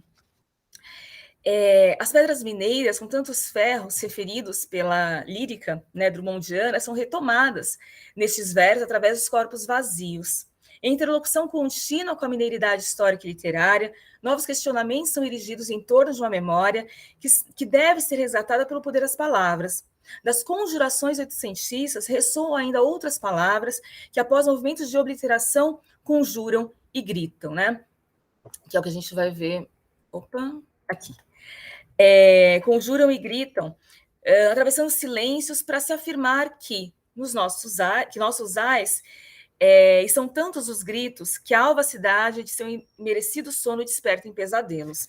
Eu sei que já deu 10 minutos, mais de 10 minutos, então eu vou adiantar, né? Então eu vou ler esse verso, a conjuração dos versos, para mostrar toda essa intertextualidade, né, com a própria história mineira, que acaba sendo um berço da memória do país também, e como a Conceição Evaristo consegue fazer dessas memórias, essas subjetividades, memórias individuais, também uma reverberação de uma memória coletiva, né? De um povo vitimado, né, pela escravidão e pela colonização. Nossos versos conjuram e gritam o silêncio mordido, rebela e revela nossos ais. E são tantos gritos que a alva cidade, seu merecido sono, desperta em pesadelos. E pedimos que as balas perdidas percam o nosso rumo, e não façam do nosso corpo, os nossos filhos, o alvo. O silêncio mordido, antes o pão triturado, de nossos desejos, avoluma, e a massa ganha por inteiro espaço antes comedido pela ordem. E não há mais quem morda a nossa língua, o nosso verbo solto, conjugou antes do tempo de todas as dores, e o silêncio escapou ferindo a ordenança, e hoje o anverso da mudez e a nudez do nosso gritante verso que se quer livre. Voltando um pouquinho, né, só para falar de um outro mineiro também, com o qual a Conceição Evaristo vai dialogar, então o Drummond, né? Então o poema Stop, né, daquele famoso poema Drummond, Stop, a vida parou ou foi o automóvel, e ela retoma aqui, né? A vida passeia marginal nos caminhos podados da mente. Dos olhos injetados do poeta brilha o lusco-fusco da palavra ferida, e a big pena rabiça sinais luminosos. Stop. E aí a gente consegue ver a perspectiva, né? Por mais que haja uma mineridade aqui do homem branco, poeta, e da mulher negra, poeta, né? São outras dores, outras subjetividades. Passando um pouquinho, né? E já me encaminhando para o final, já está no final. Os poemas que seguem, ou melhor, né? Que nós lemos aqui, né? Então intitulados como Stop, que na verdade, né, eles abrem caminhos para outros, né, como Carolina na Hora da Estrela, falando com Clarice, né, Clarice no Quarto de Despejo, então brincando com os títulos, né, da Clarice e da Carolina Maria, e Pigmeia, Edmeia e Macabeia, né, brincando com aquele conto A Menor Mulher do Mundo, né, da Clarice Lispector, marcam mais interlocuções, com exceções do primeiro, né, que dialoga em diversas camadas de significação cota zero, né, em chave inverso do Drummond, né, o Stop, a vida para o automóvel. Todos os versos, né, podem apontar para a vida que passeia marginal em caminhos podados da mente, né, em contraste com os versos de A Vida Parou, de Drummond. Talvez para ressaltar que não há espaço para a ironia gaucha, seca do automóvel, e uma contemporaneidade que termina sucessivamente alguns corpos a servirem como alvo de ódios. O diálogo com Clarice Lispector, aproximar-se da essência de Macabeia, questiona a existência de uma hora da estrela desafiada pela iminência de um quarto de despejo. A crudeza das palavras desnuda ainda mais a realidade das duas personagens, né, a real e a ficcional, subvertendo as representações literárias em torno dos eventos reais, também narrativas sujeitas a estados de horror. A interlocução com Adélia Prado, também mineira, vai ao encontro de outros percalços, né, questionáveis para uma mulher, quando negra e sistematicamente discriminada em sociedade. Se a existência feminina é plena de contratempos, a de uma mulher racializada e exposta a todas as formas de preconceito, apresenta-se ainda mais problemática. E aqui, não, antes de mostrar as referências, então, preciso lembrar que essa obra é um compêndio lírico, né, das dores amalgamadas, de existências diversas, há muito silenciadas, e está em diálogo, né, com os seus próprios textos, né, e com outros sujeitos poéticos, emanando sua voz, as vozes das ancestralidades constituem suas subjetividades arraigadas nas memórias. A palavra pode romper silêncios e escuridões a fim de semear novos tempos. Então, esse foi um pouquinho, né, da Conceição Evaristo, e eu trouxe para vocês a famosa declaração, né, que ela deu uma entrevista, falando, né, da obra dela, né, dessa escrevivência.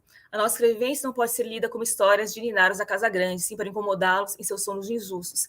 E eu fico muito feliz de ter participado desse simpósio, agradeço de novo, e por estar dialogando também com a obra das colegas que aqui apresentaram. Muito obrigada, gente, muito obrigada pelo espaço. Nós que agradecemos e parabenizamos pela pesquisa, maravilhosa, trabalho maravilhoso. A Conceição Evaristo é uma das escritoras assim, que mais me fascina. Né? E de literatura de autoria feminina negra, ela foi a primeira autora que eu tive contato. Infelizmente, somente na graduação, né? Infelizmente na educação básica, né? Os alunos não têm tanto contato e acaba que no ensino superior, na graduação, é que é uma literatura que vai se fazer presente, mas ainda de uma forma que não é tão intensa, né? Da forma como deveria ser. Então, agora nós vamos continuar aqui na Conceição Evaristo. A Fernanda. Fernanda, você está aqui, você pode dar continuidade ao seu trabalho? Oi, gente, voltei. Hoje tá uma luta mesmo, mas vamos lá. Eu não vou nem abrir a minha câmera vou continuar assim mesmo. E eu vou falando agora, eu vou dar continuidade mesmo só para concluir, sem o slide mesmo. Mas então, o que é que nós percebemos no texto no conto da Evaristo? Que a fala da Maria, na verdade, a voz da Maria, ela não aparece no conto, já dando um indício da subalternidade, né? A Maria, ela é essa mulher subalternizada. Então, o que nós percebemos é que nós costumamos dizer que as Marias, elas têm as suas vozes diluídas dentro do conto. Eu acredito que esse recurso literário ele seja utilizado propositadamente pela autora, porque isso chama a atenção no conto, principalmente no momento em que quem já leu, né, o conto, e quem ainda não leu pode ter a oportunidade de ler, a fala dos agressores, ela vem em destaque, né? Ela está em itálico, a fala dos agressores, e esses que provavelmente, né, vão agredir aí não só a Maria, mas vão agredir também outras pessoas, outras Marias. É tanto que o conto fala, né? Tem a voz lá de um, né, que viu que esse homem, que também fazia parte dos assaltantes, estava sentado do lado da Maria, e ele fala, ele ou ela, não sei, negra safada, vai ver que estava com os assaltantes. Outra pessoa, calma, gente, se ela estivesse junto com eles, teria descido também. E aí, mais uma pessoa, né? A primeira voz, a que acordou a coragem de todos, tornou-se um grito. Aquela puta, aquela negra safada estava com os ladrões. E aí nós temos duas situações, né? Nessa violência, que eu chamo da violência dos julgamentos. A violência aí já dentro do ônibus. Porque a Maria não foi roubada. A primeira delas pode ser, né, uma hipótese de que o homem não quis roubá-la porque ela era sua ex-mulher e mãe de seu filho. E a outra hipótese, que é que eu penso que seja mais coerente, é o que iam roubar da Maria? O osso do pernil, as frutas. A Maria não tinha nada para ser levado.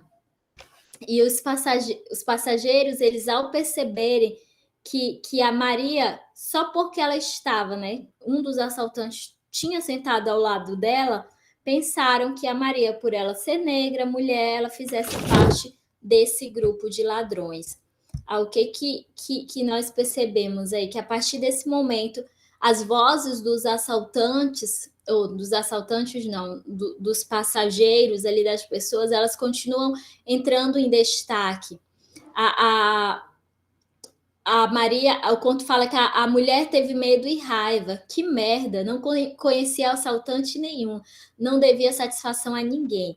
Só que as vozes continuam. Olha só, a negra ainda é atrevida, disse o homem, lascando-lhe um tapa no rosto da mulher. Já entra aí a questão da violência física, né, contra a Maria. E alguém gritou, lincha, lincha, lincha. Que também está em destaque por ser a voz dos agressores, dos passageiros ou dos agressores, e os passageiros desceram e outros voaram em direção a Maria. E nós percebemos aí, né, que o lincha, lincha, lincha, ele aparece 2 vezes no conto e ele é evidenciado por estar em itálico, que é também o que leva o título do nosso texto. O conto fala que Maria punha sangue pela boca, pelo nariz e pelos ouvidos. A sacola havia arrebentado e as frutas rolavam pelo chão. E aí tem o pensamento, né? Será que os meninos iriam gostar de melão? Quando o ônibus esvaziou, quando chegou a polícia, o corpo da mulher estava todo dilacerado, todo pisoteado. Maria queria tanto dizer ao filho que o pai havia mandado um abraço, um beijo, um carinho. E aí nós temos aí, né, a construção de vários discursos. Temos o discurso racista, que é presente em todo momento, aí como negra, negra atrevida, negra safada. e também a construção dos discursos machistas, né? Puta, safada, o tempo todo para se referir a Maria dessa forma.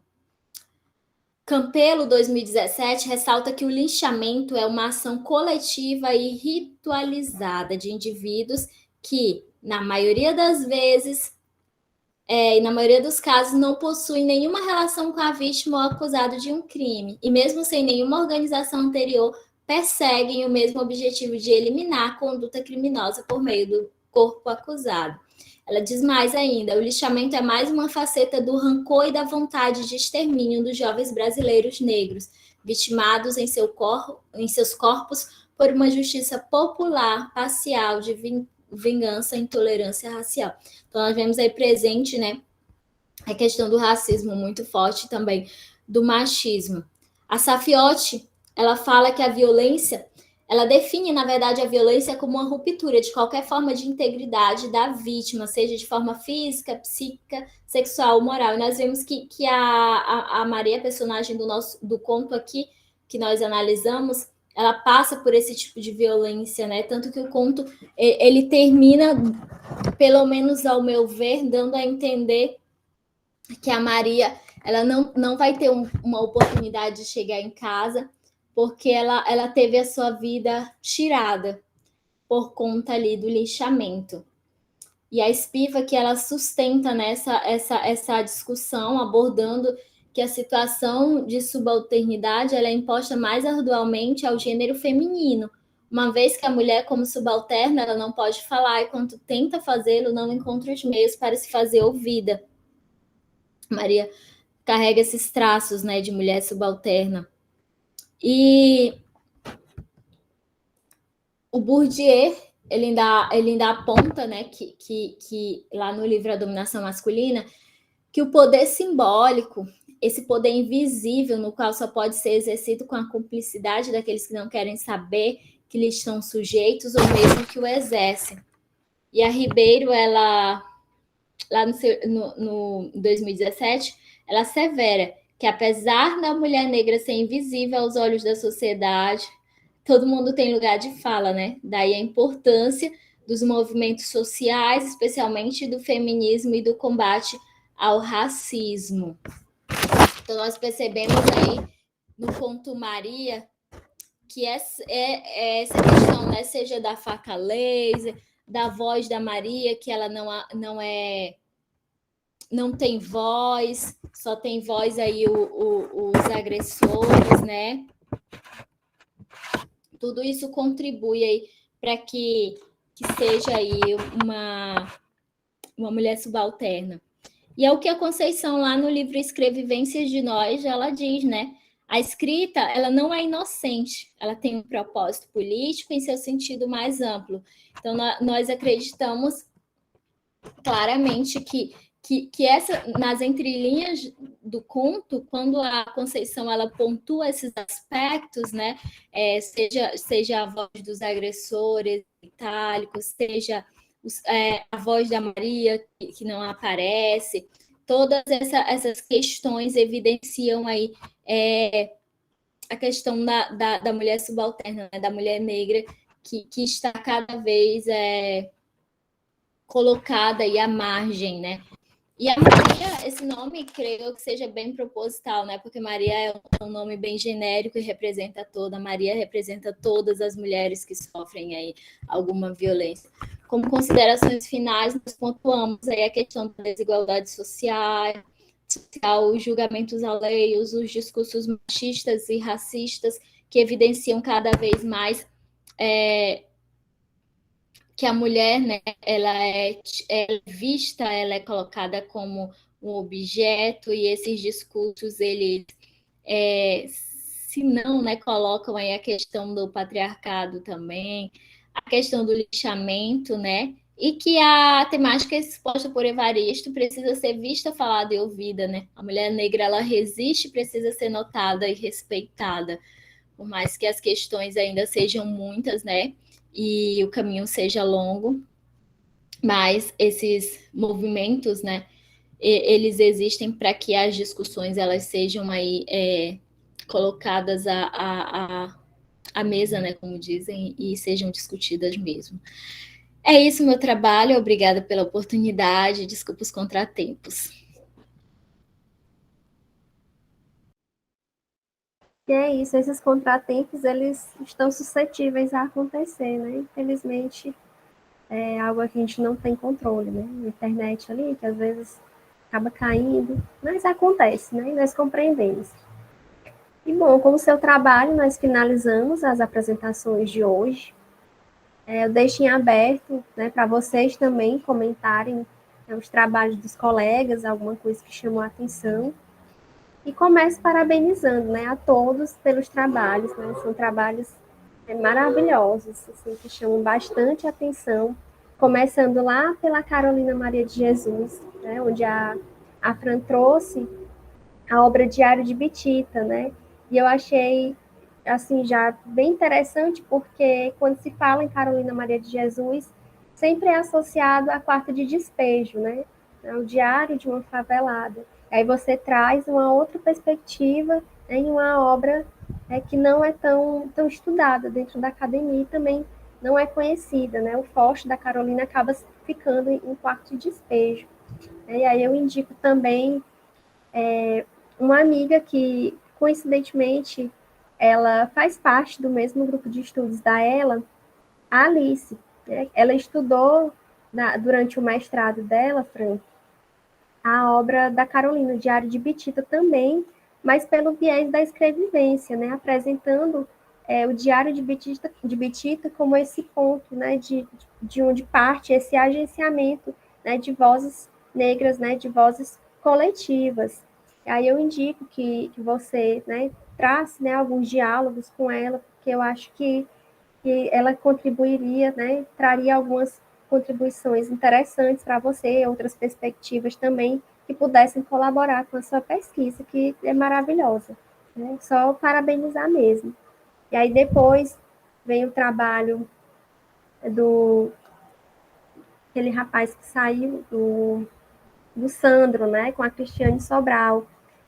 Também, assim, continuando nessa perspectiva, né, da autoria feminina negra, com os poemas, né, da Cristiane Sobral, trazendo uma outra obra, né, que também é bem chocante, né, uma obra que acaba sendo, né, um soco no estômago, e aí onde ele começa, né, com essa abordagem de questões femininas e que vão continuar com as outras pesquisas, tanto da ela, quanto da Meire, quanto da Fernanda, vai haver esse diálogo, né, de mulheres negras trazendo, né, questões relacionadas ao feminino, questionando posições sociais, né, e eu acho que hoje, mais do que nunca, é necessário, né, discutir.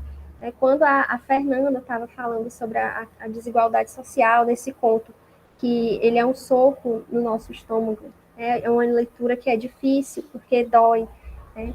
Eu estava lembrando do que tem se tornado assim, bem recorrente hoje, né? Eu acho que é algo que é histórico, né? É algo que, felizmente, faz parte de uma estrutura, mas que, no nosso contexto social de hoje, né, tem sido muito preocupante, né? O que a gente tem visto nos noticiários. Então, a gente vê que são temas que são bem importantes de serem discutidos. E aí, alguém tem mais algum comentário para fazer? Eu achei interessante, professora Camila, quando você pontuou a possibilidade da pesquisa da professora Alice contribuir, né, com o trabalho da Fran.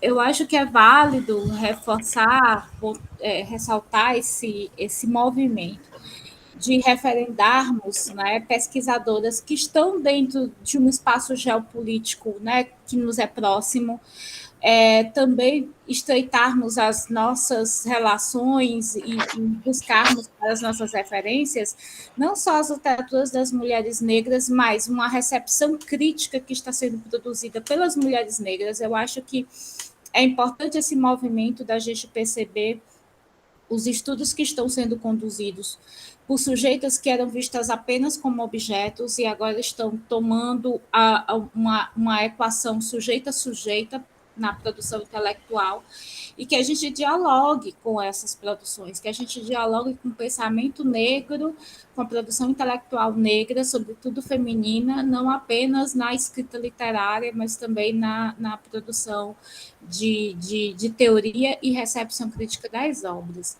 Então, eu acho que o trabalho da Alice seria oportuno por todas essas questões, né, porque é um trabalho que realmente é bem interessante, tem um resultado que com certeza colaboraria conosco, mas que também está dentro de um movimento que a gente quer que seja a quebra dessa estrutura que a gente vê refletida nessas obras, expressada nessas obras, uma estrutura que quer manter a mulher negra em condição de subalternidade. Então, romper com uma cadeia hierarquizada, né, que impera, né, que opera para nos resguardar a lugares específicos, nos revelar, nos legar às margens, é também perceber a mulher como sujeita cognoscente, que produz literatura e produz crítica e produz teoria. Então, eu acho que essa é algo que eu destaco e que vale para todo mundo que apresentou, para todos os nossos trabalhos e pesquisas nessa seara, né, de literaturas negras. Exatamente, e é algo que a Alice sempre comentou, né, a importância que o próprio professor Alcione sempre deu, né, de trazer esse diálogo, né, com pesquisadoras que partem desses lugares, né, desses lugares de fala, desse lugar de pesquisa, né, de sujeitas que estiveram durante muito tempo nessa condição de objeto que hoje fazem esses trabalhos no plano acadêmico, né, na questão dentro da academia. E aí, quando a Fran trouxe a pesquisa dela, eu já fiz o link com a da Alice, não tem como não fazer essa associação, né, a gente que acaba tendo essa proximidade. Sim, e eu acho que vale complementar de que não é uma questão de autorização, de quem esteja mais autorizado ou menos autorizado a dizer, porque essa é uma luta que é coletiva, né? Bell Hooks, em Transgredindo o Conhecimento, ela acentua bem de que todo mundo tem que se empenhar para romper essa mentalidade racista, né? Ninguém está isento dessa luta. O empenho deve ser coletivo, mas é mesmo por uma questão de reorganizar o nosso campo, minar uma estrutura que é opressora, né, a partir dessa relação entre os lugares, a corpo política e a geopolítica de produção do conhecimento. É uma estratégia que eu acho que pode ser interessante. E tem uma questão que a Patrícia Hill Collins nos apresenta, desde o campo da sociologia, que diz que as mulheres negras, quando elas olham para o que foi produzido a respeito delas, elas podem detectar as anomalias, né? Entender que, poxa, isso aí que está sendo falado não corresponde à minha realidade, não corresponde à minha experiência, a experiência do grupo de mulheres que eu convivo. Então, a partir dessas anomalias que ela pode identificar, ela vai produzir trabalhos que são interessantes para esse alargamento do nosso campo, né? E aí, nesse sentido, eu posso até pontuar algo que eu acho que é uma anomalia, é a ideia de afasia relacionada à mulher negra, a ideia que a gente percebe muito nas apropriações de Pode Subalterno falar da Spivak, né, aquele ensaio que é muito interessante, porque muitas vezes a gente fala da mulher negra como uma sujeita impossibilitada de falar, uma sujeita que não tem voz, e aí a gente busca um pouquinho, assim, e percebe que sempre houve reação, sempre houve voz, sempre houve a produção de narrativas de resistência. Acontece que a gente tem que se dispor a escutar, né? Se dispor a ouvir essas vozes, né? Se dispor a dialogar com elas. Então, a gente tem que, talvez, mudar um pouco essa compreensão da mulher sem voz, da mulher que não fala, para um Ocidente criticamente surdo a essas vozes, né? E aí é só uma questão de mudança de perspectiva que eu acho que é mais interessante para a gente pensar essas questões. Então, mais alguém tem algum comentário a fazer?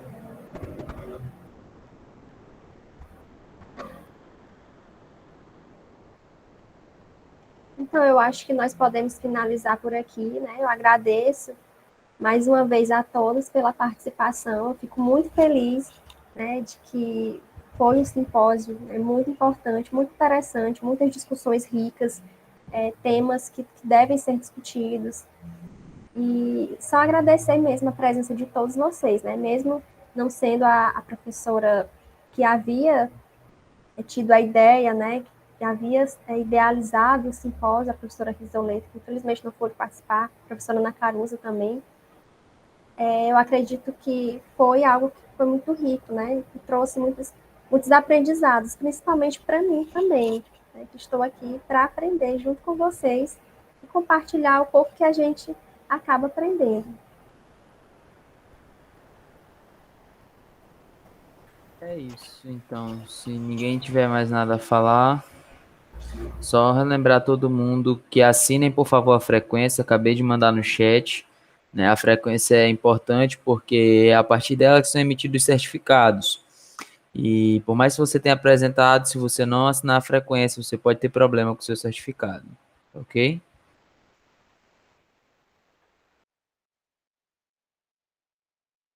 Então é isso, eu estou interrompendo